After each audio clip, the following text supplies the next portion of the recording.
Every time you have a project that comes along to some kind of a big turning point, look back and at least mentally and on big projects, write down what you've learned and what went wrong and what went right.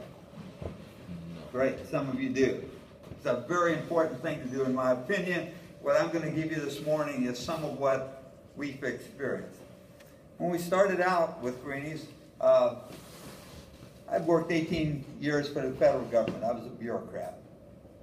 My wife was a school teacher and a homemaker. We had no business experience at all. But what we had were two dogs that had horrible breath. And my wife had this crazy idea that since I had managed research for the government for 18 years, I could solve any problem in the world. And so she was asking me, you got to do something about Ivan and the other dog because their breath is terrible. And she had been buying stuff off the shelf, made no progress. So she kept after it and kept after it and kept after it. So finally I said to myself, you got to do something simply to get rid of her on my back. So I talked with our dentist. We go over to NKC faculty practice and was telling him about the problem. He said, I can get you some information because they oftentimes use dogs before products go through human testing. So I said, that'd be great. And then about a week later, he called me, had a stack of papers about that high, and I kind of went through them and marked a few things. That was kind of interesting. Put it together, mixed them up as dry ingredients. Most of you who cook have the ingredients in your pantry that I use. That's all dry goods. Just mix them up. Put them in a pan for Ivan. He ate them. He liked them. So I kept doing it for about, I don't know what it was, 10 days, 2 weeks maybe. And Judy goes one day, you know how much better Ivan's breath is? Have you noticed? And I go, no. Because what was my goal? You're right. But suddenly we had the dog about 80% cleaned out, and we turned that into a business. So the first thing that I think people should think about really, really hard is, are you meeting a true market need?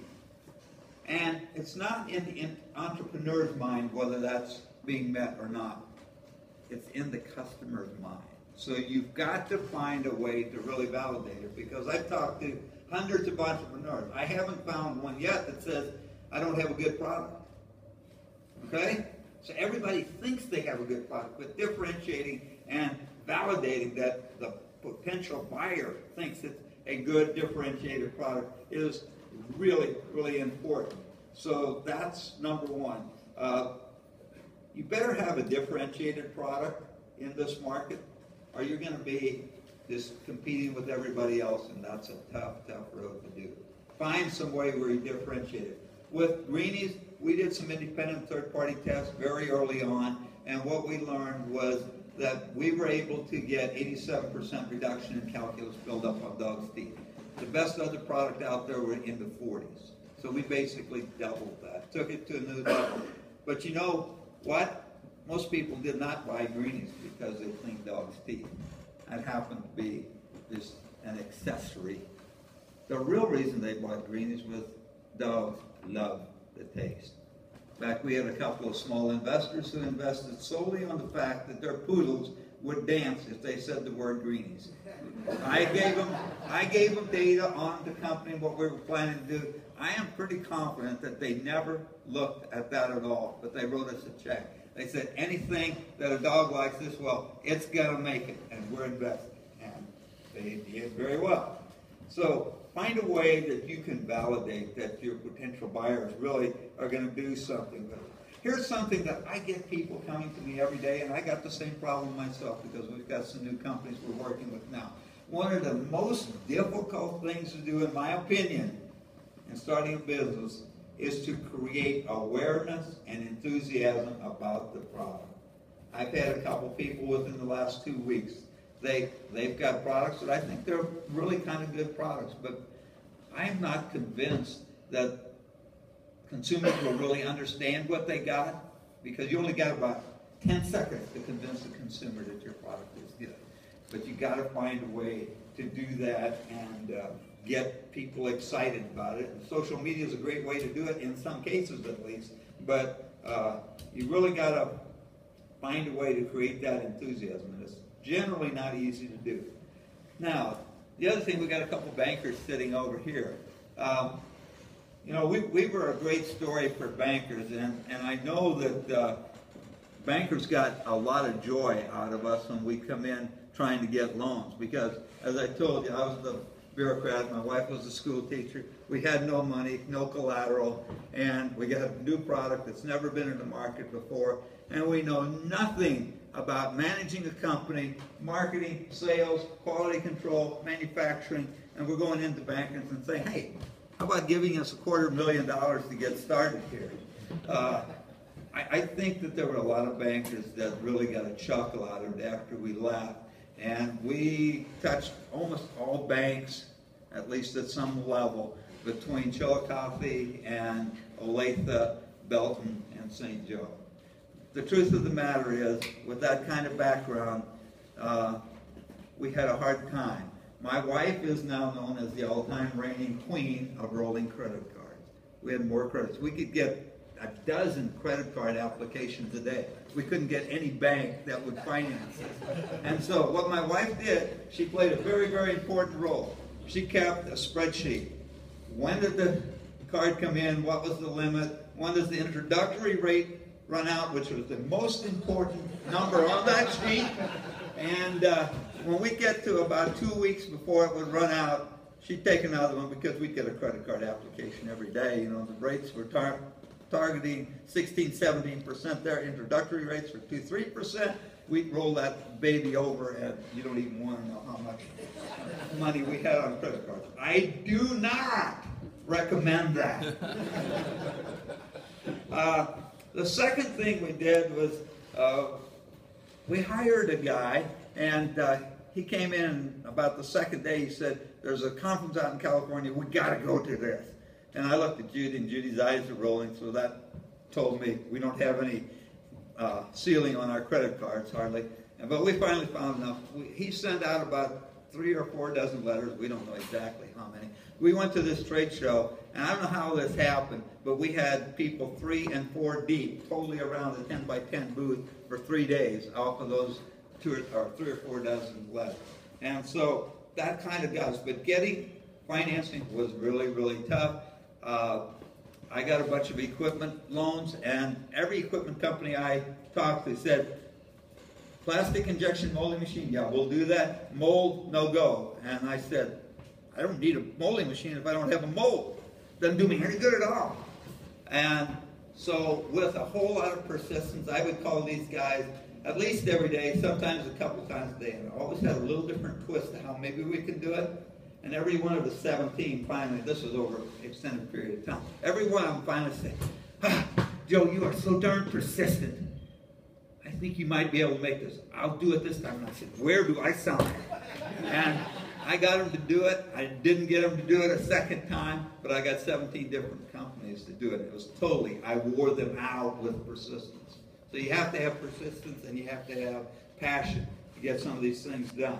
So figure out how you're going to get your financing, because literally we sold $1 million worth of product a month before we got our first bank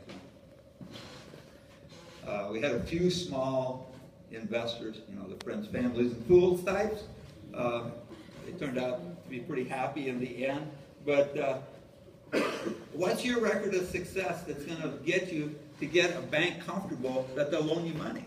I work down with NKC a lot. I think it's the biggest problem that they face with their entrepreneurial program.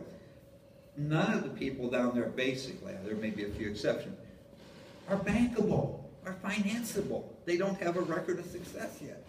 Their chances of getting funding are not very good unless they got something really, really spectacular. And then most of the venture capital people that I've talked with, the first thing they look at is the management leadership team. Is it good? And if it's not, and most people coming out of school, you don't really know whether they are or not, it's a tough sell. So you got to figure out how to do that. Let's see, what else we got here?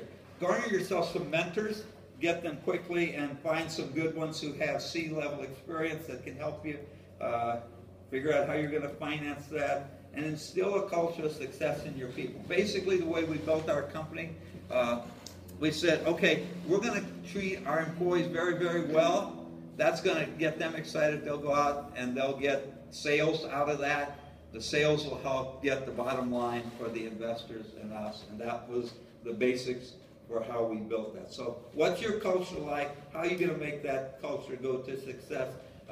Today, we're involved in a number of other things. We run a foundation. We build a number of houses down in Guyana, South America. We do quite a bit of work on pet therapy and elder care, long-term care facilities. Work with NKC's entrepreneurial program and some others. And then we've got an inspirational piece that we do. We've produced 3 documentary films now. One's a baseball player who was deaf, dumb, and very small, but 125 years ago he set a record that has not been exceeded to this day. Another one is a distant relative of mine who probably is the most persistent person in the world. He's been called the greatest endurance athlete ever. He actually ran the distance of the circumference of the world. The third one is about the Dome Churches of Rome. And we also have a number of books that we've put together.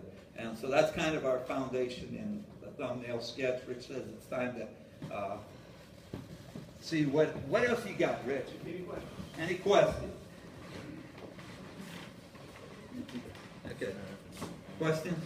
I didn't do that good of a job. There's no questions. Joe, thank you for being here and giving us your experience in a short form. As a longtime banker, I can tell you that it is extremely difficult for a bank to say yes to somebody who does not have collateral, who does not have cash flow, because the regulators today are tougher than they've ever been in my career of 30 years.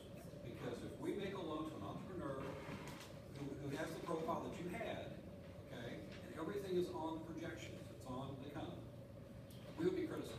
Sure. So what we have to do as bankers is find a way to pull together the equity piece to fit into the bank piece, you know, to lever the bank piece.